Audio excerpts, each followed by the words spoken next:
As long as man has walked the earth, he has shared it with the beasts, in reality and in his imagination.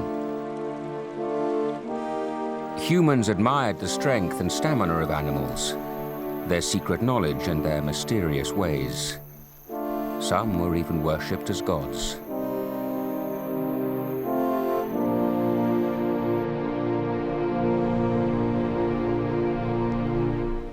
Looking out into the wild, we saw powers we wanted to possess ourselves, especially among the bravest, most heroic of the beasts. Humans also felt driven to control animals, or to put them on show for entertainment.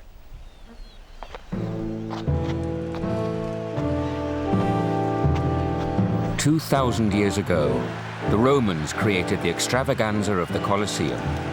Huge numbers of lions were transported from the wild as opponents for the gladiators.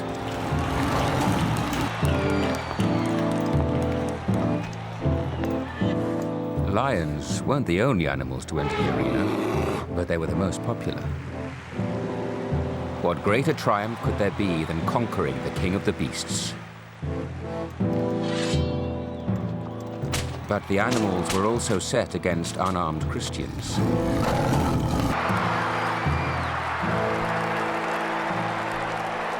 Lions were brought back from far-flung corners of the Roman Empire and used to quench the bloodlust of the crowd.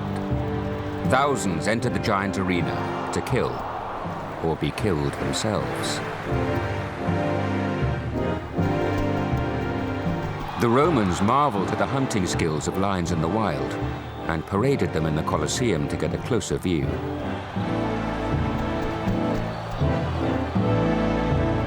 But in the ring, the lions' ruthlessness as predators became a reflection of human brutality.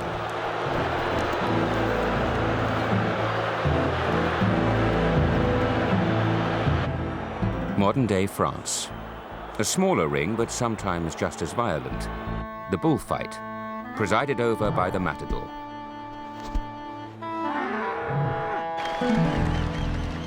In Spain, the spectacle still ends in death. But here in Arles, Provence, the tradition continues in less gruesome form.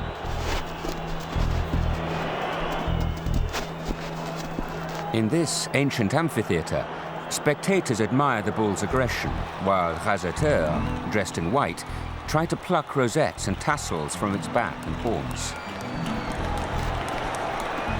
If the bull keeps its decorations for 15 minutes, music is played in its honor. In Roman times, people came to this ancient arena to see slaughter. Today, they're entertained by watching man and beast outwit each other with nimble footwork.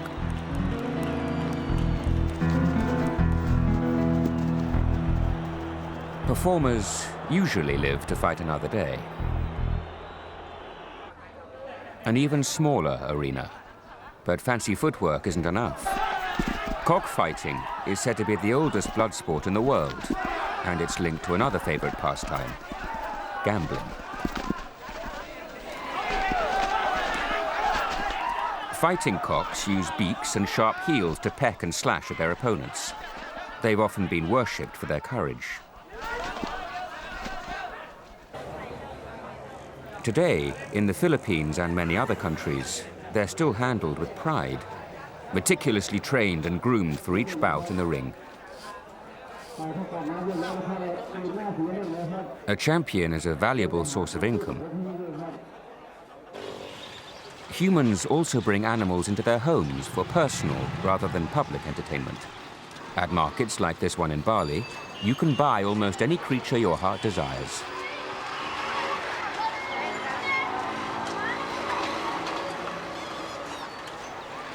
Many of the more exotic pets are kidnapped from the wild. Others are specially bred as human servants and companions. Man has traded animals since time immemorial as symbols of wealth and prestige. The rulers of ancient China and Egypt had amazing menageries full of creatures from all over the globe. These were the forerunners of modern zoos.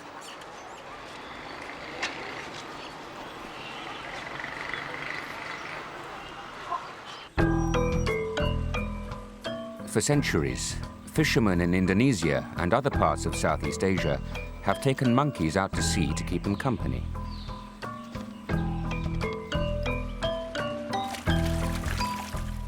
But the monkey isn't just brought along for the ride. It also acts as emergency rations. If the fisherman runs out of food on his voyage, the monkey may not make it back to shore. Over the years, people have turned to all kinds of animals for companionship. In imperial China and Japan, royal concubines kept singing crickets as pets in specially made gilded cages.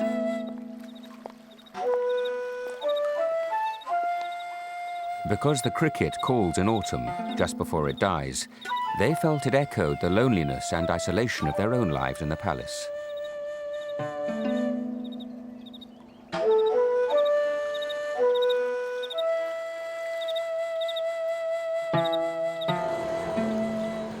In India, pets are often business partners as well as friends. This parrot is a fortune teller. Its owner has trained it to pick a card, which is then read to the eager client.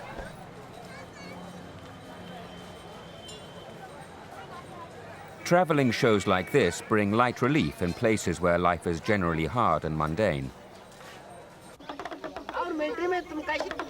Here, a langur helps drum up a crowd.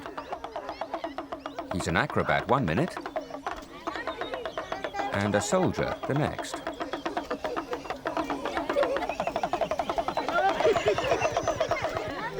He's a master mimic of human behavior. He's even been trained to play a husband who beats his wife. The moral of the story is that even soldiers must leave their aggression at the door when they come home.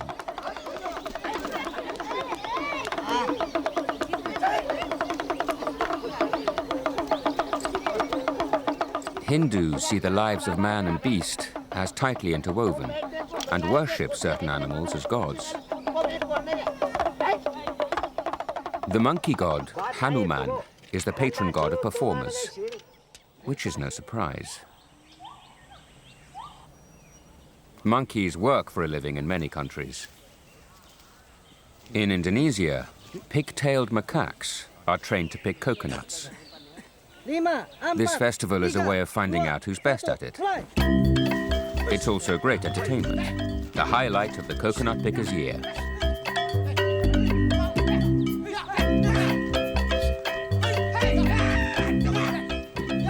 Each monkey has 2 minutes to collect as many coconuts as possible from the top of the tree.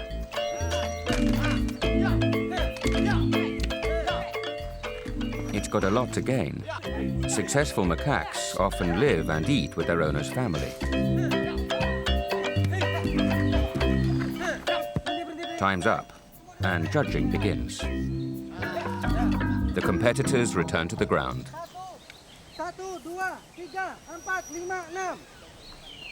The suspense doesn't last long. Today's winner has racked up a total of 7. He'll get to keep his place in the family.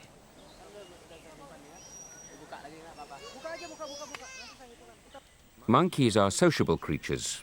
In the wild, they live in close-knit family groups. They're important in many of the world's religions, but especially in the epic tales of Hindu mythology. Here, Prince Rama's wife, Sita, is saved by the monkey god Hanuman. He's assisted by an army of monkey followers.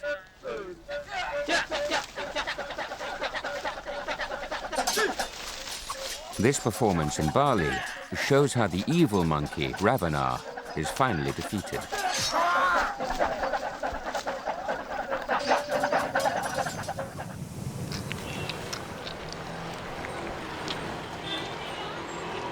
The streets of some Hindu cities are packed with monkey beggars. Protected by their holy status, they've become expert scroungers. But in India, monkeys have got competition. Cows are protected too, which is how they get away with such poor road sense. The sacred bull, Nandi, is also worshipped by Hindus. Said to have carried the god Shiva into battle, he represents strength and virility. Each Hindu god is linked to particular animals. Here, Vishnu, controller of human fate, sits wrapped in the coils of serpents. The snake is one of the most powerful symbols of religion and mythology in almost every corner of the globe.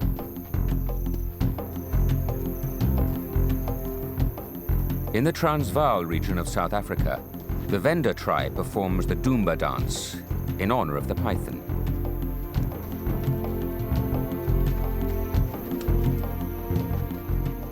Because the python sheds its skin, it's thought to represent rebirth, immortality, and fertility. In India, the cobra is sacred. Here, farmers carry snakes in covered water pots, ready for the annual festival of Naga Panchami in the village of Shirala.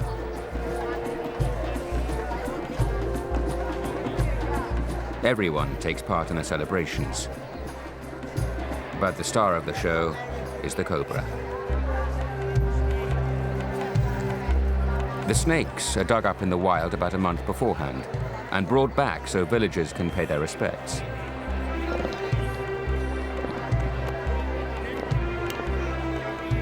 Women shower the snakes with rice and flower petals, hoping to win their blessing for fertility in the coming year.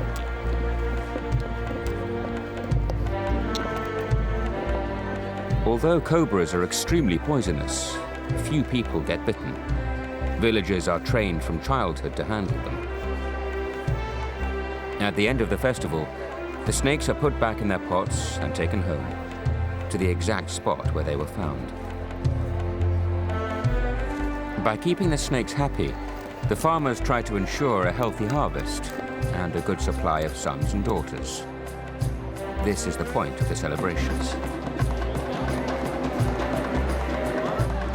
Music and dancing marks the Buddhist Perahara festival of Sri Lanka. Perahara takes place over 10 days in midsummer, and here the party animal is the elephant.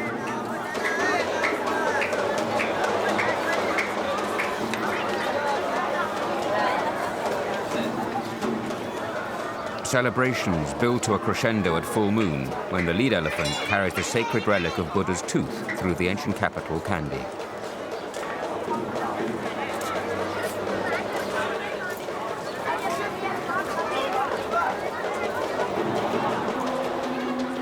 For 50 years, this honor belonged to the famous Malagawa Tusker, but when he died in 1988, he was replaced by a young Thai elephant.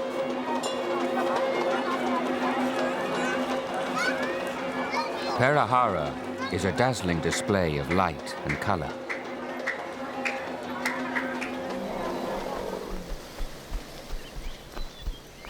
The Asian elephant has been associated with royalty and divinity since history began. The Hindu god Ganesh has an elephant's head, and still today the elephant is a symbol of strength, nobility, and intelligence.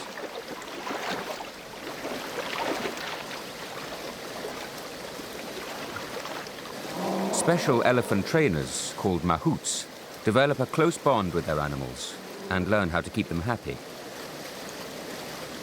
In the wild or in captivity, this is the highlight of an elephant's day. They've been known to kill mahouts who try to disrupt their bath time routine.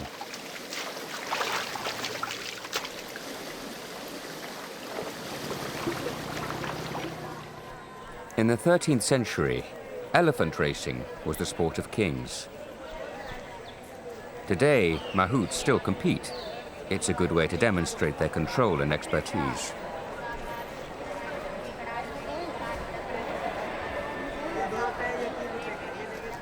Animals of all ages take part, from babies to veterans, who are often recognizable by their pink trunks.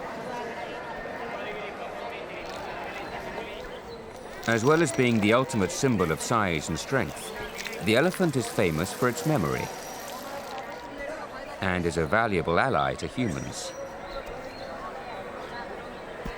An elephant never forgets, and by the time it reaches maturity, it may recognize more than 100 different commands or signals, often given by touching pressure points on its body.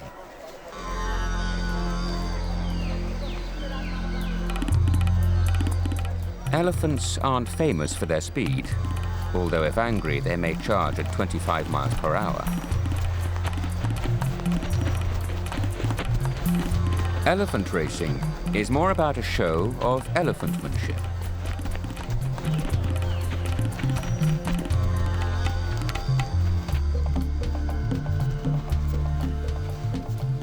Camel racing was popular in Roman times, when these exotic animals were harnessed to chariots in the Colosseum.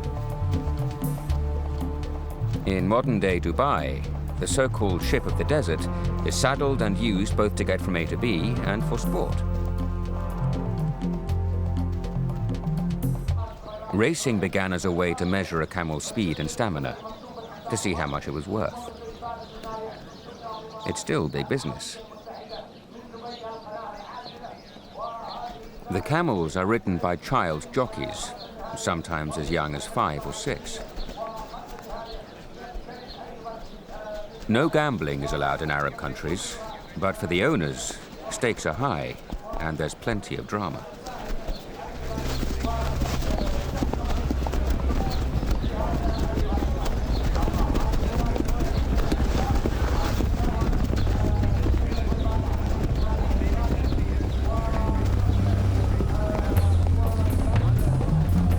Camels are herd animals, inclined to stick together, which makes them well suited to the racetrack.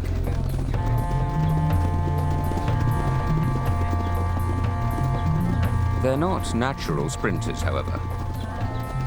A camel may reach speeds of 40 miles per hour, but only in short bursts. A steady canter is more likely to end in victory. Winners scoop cash, or even cars. A champion may be referred to as a 6 Mercedes camel, for example.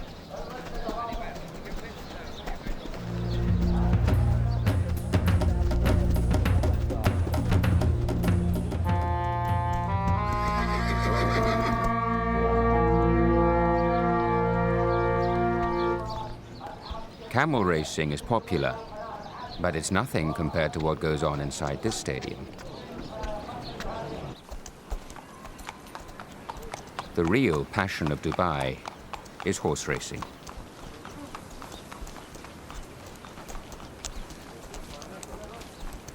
At the elite Nad Al Sheba racecourse, the world's top thoroughbreds gather to compete for huge cash prizes.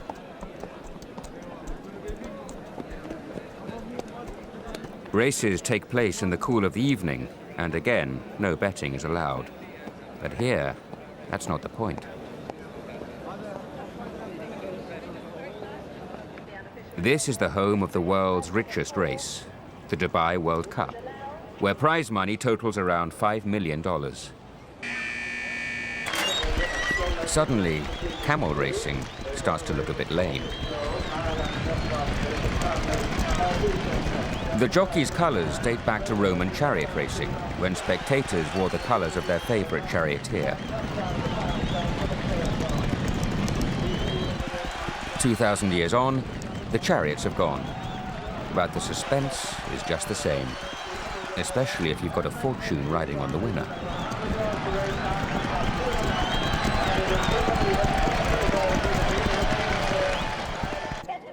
Many of the world's racing thoroughbreds are descended from just 3 Arab stallions: the Godolphin Arabian, the Dali Arabian, and the Bayali Turk. Over the past 300 years, man has bred and trained them to a peak of physical perfection. At Dubai's exclusive Zabil stables, the horse's day begins with exercise at dawn, followed by a refreshing swim.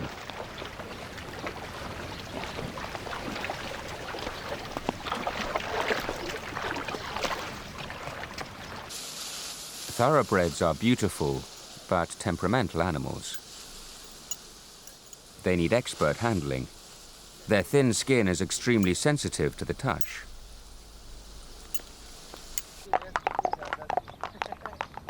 Fine-tuning their performance on the track takes a lot of hard work for both horse and trainer. Muscles like these don't come easy.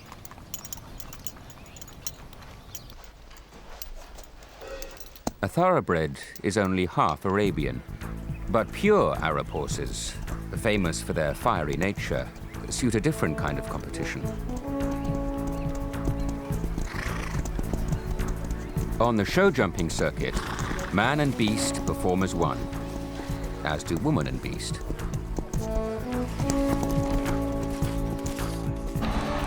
But whatever the spectacle, it's always the human who's in charge, and the horse that provides the entertainment.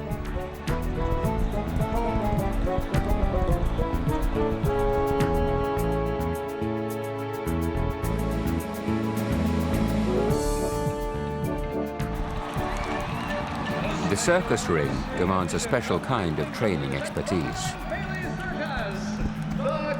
Ever since the Roman Circus Maximus, founded in 329 BC, onlookers have reveled in the sight of wild animals under man's control. And the wilder the animal, the better.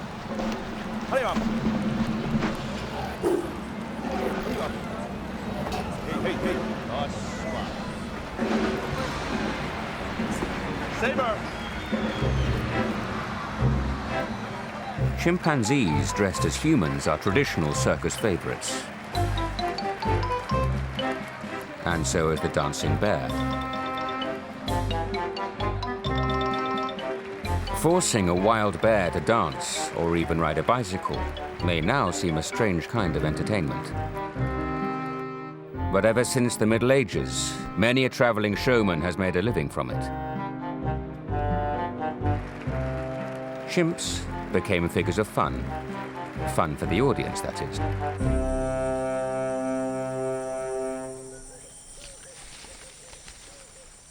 Just as the Romans captured wild lions in order to watch their skill as predators, so chimps were brought into the big top because they were natural comedians.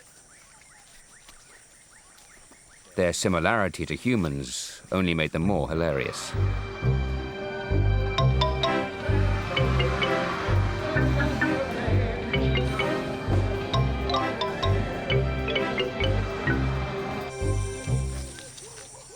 Over the past 50 years, however, we've learned much more about chimp behavior in the wild.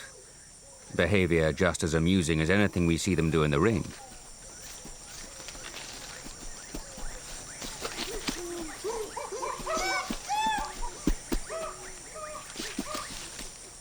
Most animals used in circuses today are bred in captivity. The show must go on, and circuses are always looking for a new trick to delight the crowd. Just as in the days of Circus Maximus, the more exotic the animal, the louder the applause. And what could be more exotic than this? The Asian elephant, symbol of so many noble qualities. These, on the other hand, are African elephants.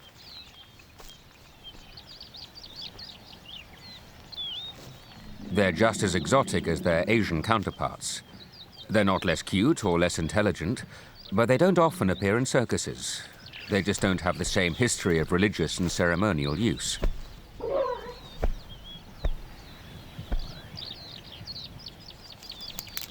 You can tell an African elephant by its large Africa-shaped ears.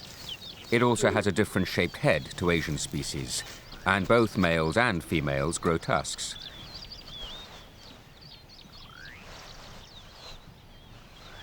A full-grown bull can weigh more than 4 tons. Never trained by circuses or mahouts, it would never attempt this balancing act.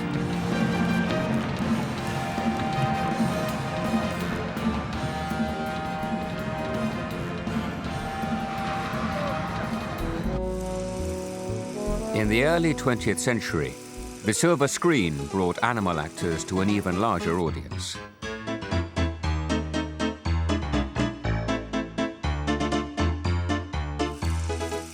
Again, chimps were popular performers.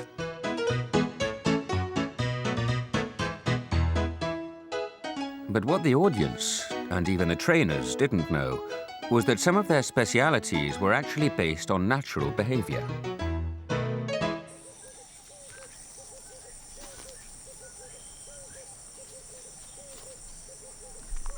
Much later, chimps were seen fishing for termites in the wild, dipping a stick or leaf stem into the termite mound to get a meal.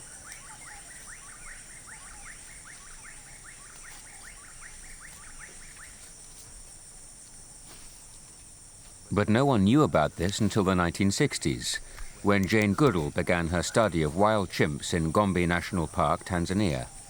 Until then, trainers took the credit for the chimps' amazing antics.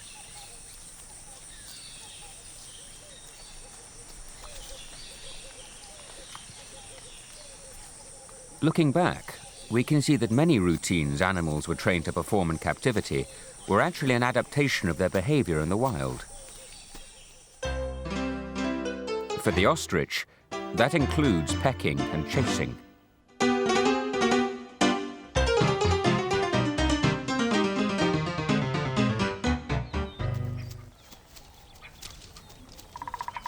With its spindly neck and legs and bulky body, the ostrich is an easy comic target. It's the world's largest, heaviest bird, but it's a bird that can't fly. It's more of a jogger, really. It may even break into a run if there's a potential mate in sight.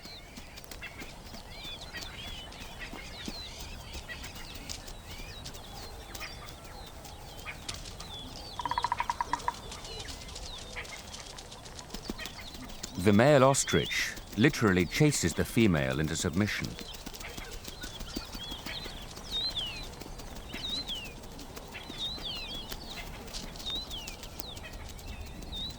He waves his fluffy feathers to try to win her approval. In South Africa, ostriches are bred in captivity and for tourism. Farms like this one sell their meat, oil, and of course those fluffy feathers, a traditional symbol of showbiz glamour.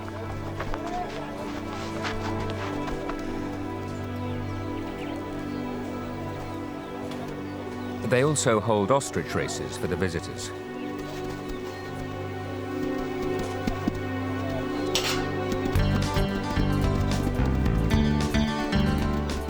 Ostriches have powerful legs and toes and can run at up to 30 miles per hour in the wild. Even with a jockey, their speed is quite impressive.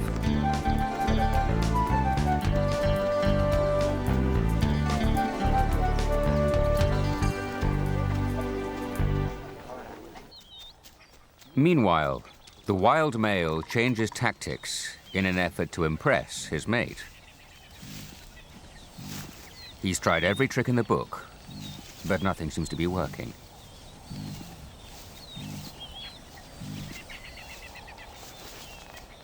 Just as the situation seems hopeless, his perseverance pays off.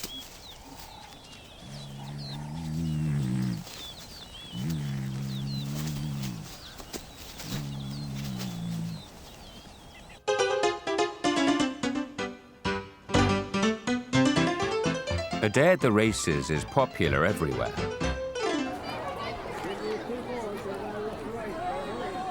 Basically, if it can run, it can race. Texans put their money on their favorite armadillo. And punters start young.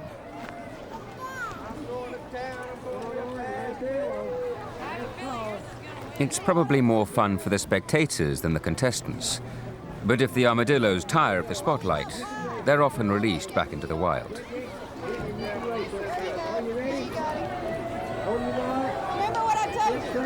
And they're off, with a little help from their friends.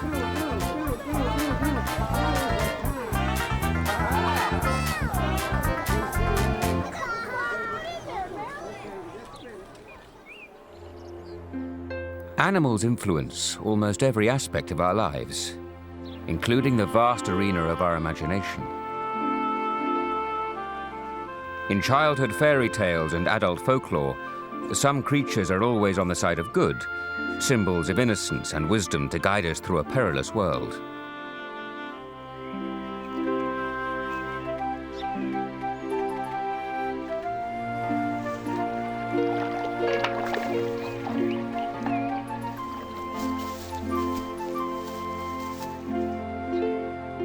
They inhabit our dreams, but others lurk in our nightmares.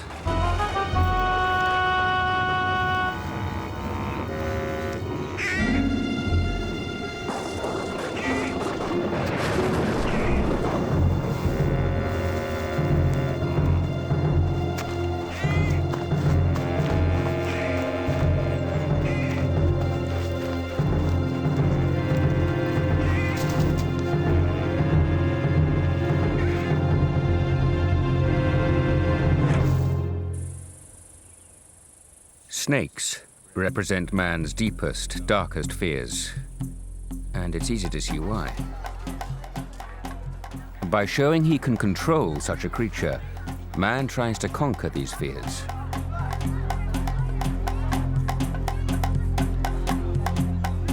It's irresistible to watch.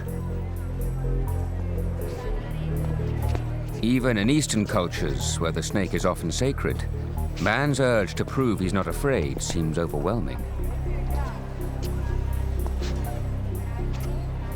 You don't get much more macho than a kiss the cobra contest.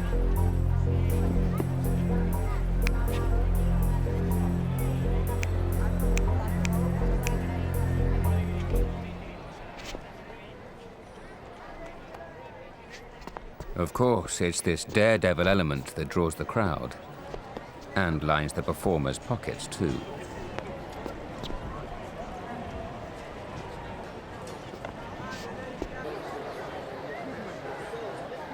The more lethal the snake, the greater the entertainment value.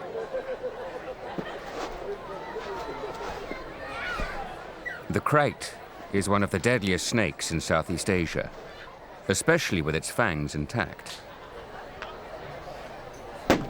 And the suspense depends on everyone knowing that. If one snake won't play along, another one will.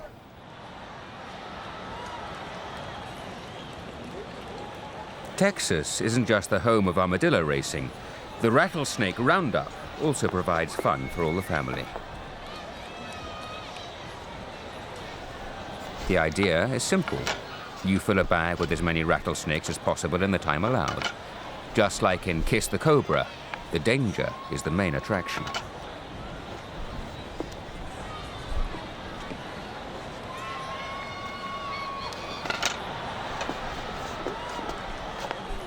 Rattlesnake roundups began in the wild as a way to protect humans and livestock, but now it's more about the chance to be a hero.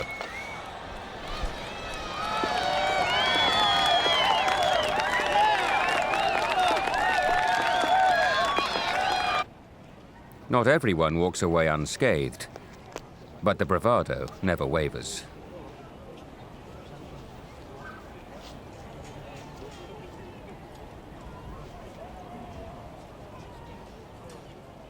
In Texas, men are men, and beasts are beasts. From this tradition comes the best show in town, the rodeo.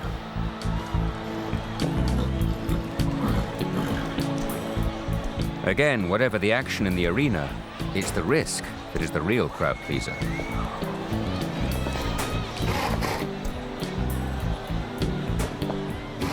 Wild, unbroken horses are pitted against the cowboy in a battle of raw stamina and willpower.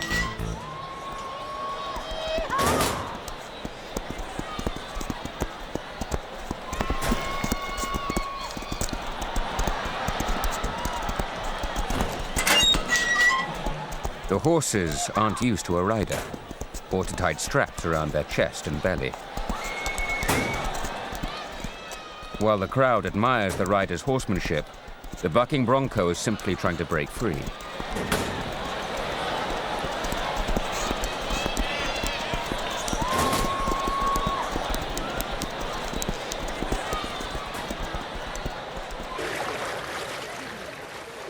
Of course, another way to increase the crowd's enjoyment is to ride an even bigger animal.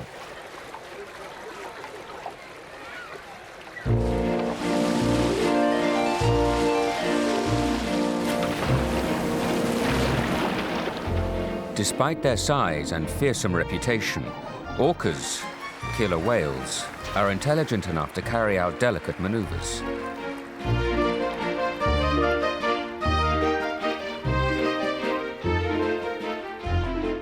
By bringing such animals from the open spaces of the ocean into man-made water tanks, we hope to educate as well as entertain.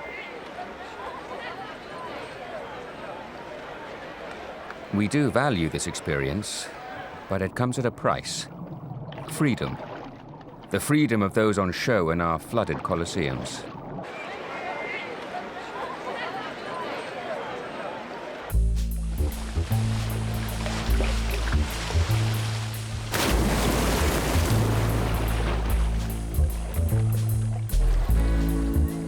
Killer whales are extremely intelligent. They can learn to perform tricks for the public in a matter of months.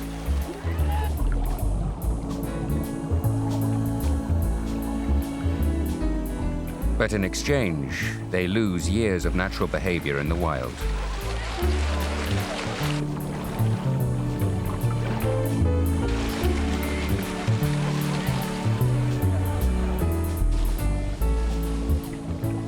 This is a poor substitute for the ocean.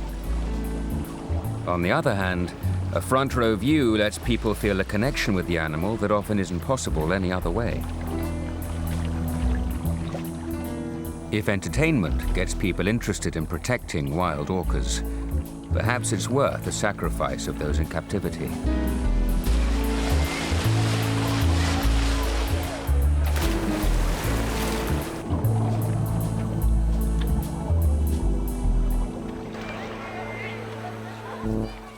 Early zoos allowed much closer contact than they do today. It's not very long since children queued for a ride on Jumbo. In 1907, a German pioneer, Karl Hagenbeck, founded a new kind of zoo in Hamburg, a zoo without bars. He tried to build enclosures similar to the animal's environment in the wild. Since then, cages have often been replaced by open-plan surroundings. Today, the best modern zoos, like Burgers Zoo in the Netherlands, are designed with the animals in mind, as well as the human visitors.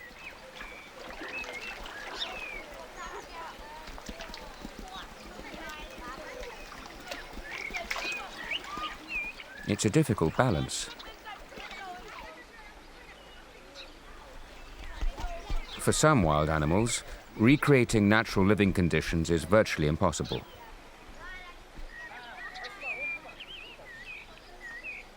It's hard to reproduce the natural environment of a Malayan sun bear. Or a grizzly.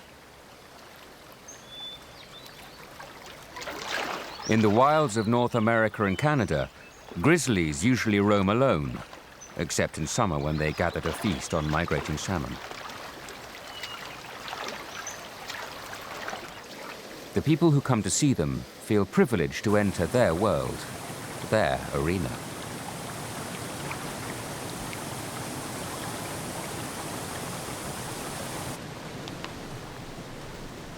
We're no longer content to watch animals like these from the safety of our ringside seats. The bear appears in many Native American myths, often thought to represent ancestral spirits or gods. In reality, it's a lethal predator, and where bear and people meet, there's always the possibility of conflict.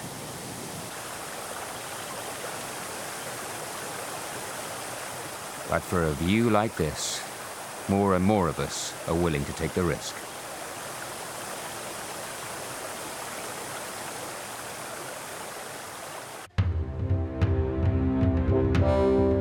The designers of modern zoos do their best to bring the open spaces of the wild into the arena of captivity. At Berger's Zoo, whole ecosystems have been built to move as far as possible away from the image of imprisoned animals.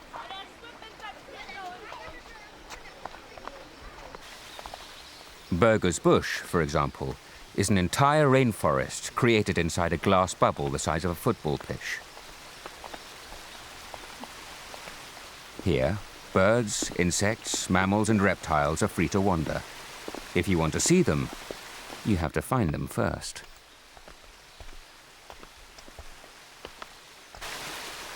Visitors are less regimented too.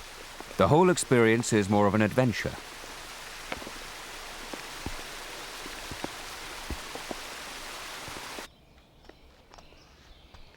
The old spoon-feeding style of thrusting animals in our faces is gradually changing.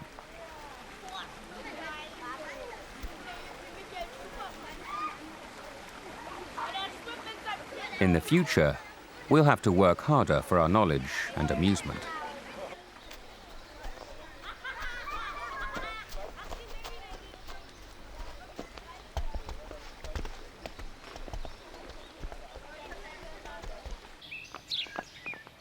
The safari park is one of the best examples of this way of thinking.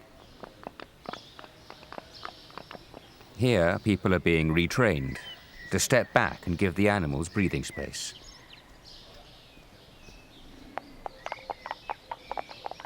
There are benefits for us, too. Different species, such as zebra and giraffes, can mingle, just as they would on the African plains.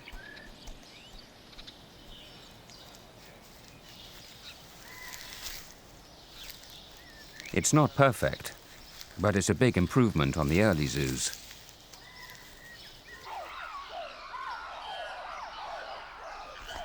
In the old days, cruelty often sprang from ignorance. Now we know much more about the needs of wild animals.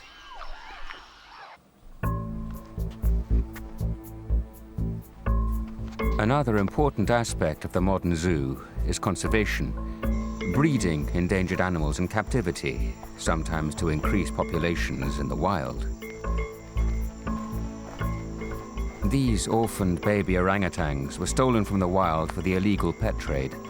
Now, staff at this Borneo sanctuary want to take them home.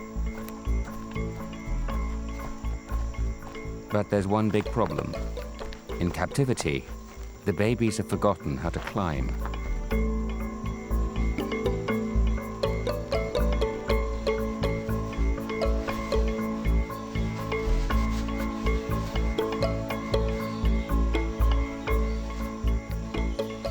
They have to learn all over again.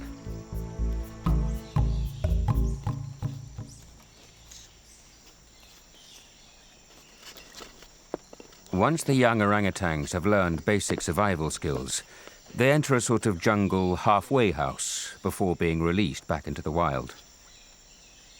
In the meantime, the orphanage teaches local people and tourists about how to protect the orangutans and their forest habitat. If local people see the animals as a source of tourist income, they'll be much more likely to help.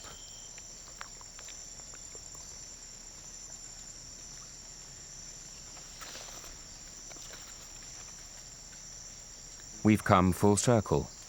Instead of taking animals from the wild to entertain us in our circuses and zoos, we're trying to put them back. But as the wild itself disappears, they won't always have a home to return to. The hardest environment to imitate in captivity is the ocean. With its hidden depths and ever-changing tides, it's hard to give people a feel for the real thing.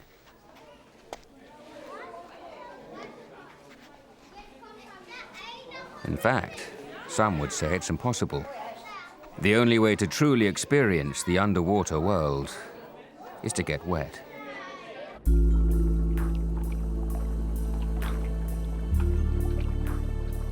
With modern scuba diving equipment, we can go below the surface and enter a different universe.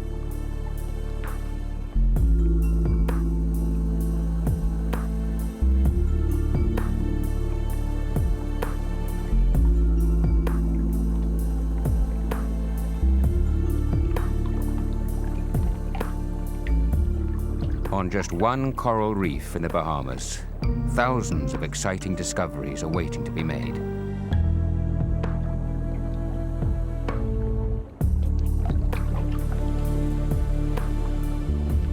But down here, we aren't running the show.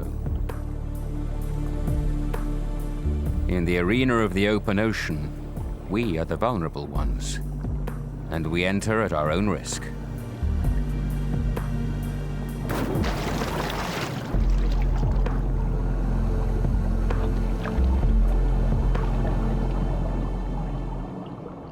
But the temptation is strong. It's a chance to cross the line, to confront the creatures of our nightmares.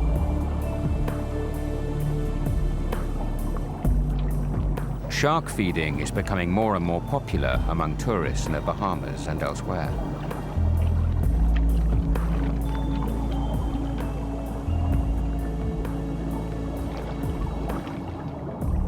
This is the Roman Colosseum in reverse. Now we enter the ring, putting our own lives at stake to provide the sport. We are both gladiators and spectators.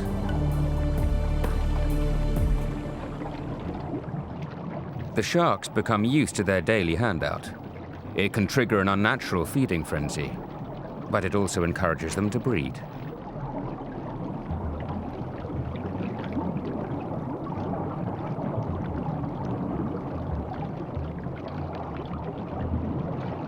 We still don't know much about sharks in the wild, and tend to fear them partly for this reason. Coming face to face with the supreme predator of the sea is the ultimate thrill.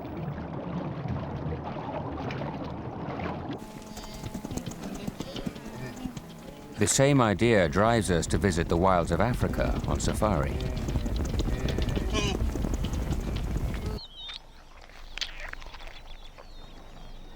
Thanks to the formation of national parks, anyone with enough money and time can experience big game animals in the flesh.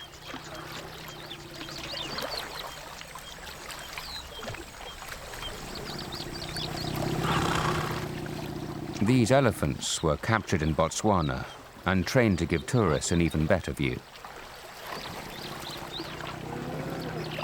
They've lost their freedom, but the tourist dollars they help generate will in turn help the park to survive.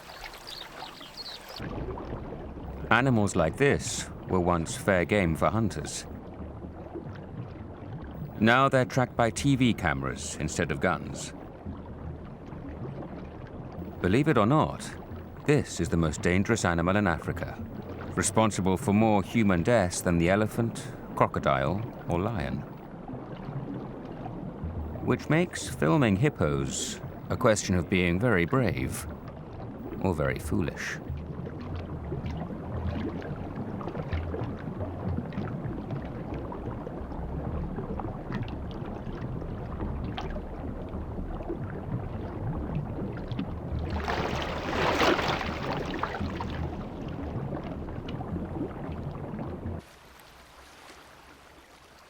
Getting close enough to the subject sometimes requires not only bravery, but ingenuity.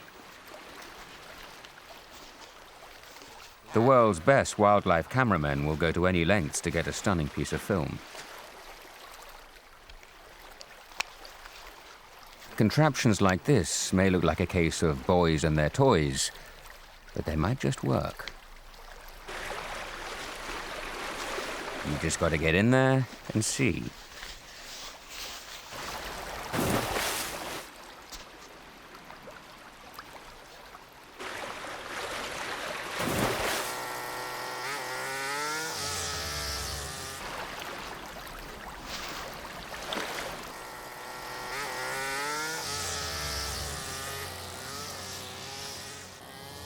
Thanks to the cameraman's persistence, we, the viewers, can soar like an eagle, swim with southern right whales. Imagine how it feels to be a pelican.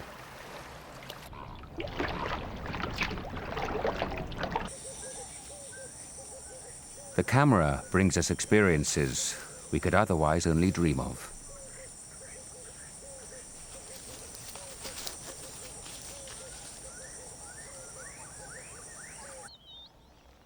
From our ringside seats in front of the TV screen, we travel around the globe, learning more and more about the world we live in and the creatures we share it with.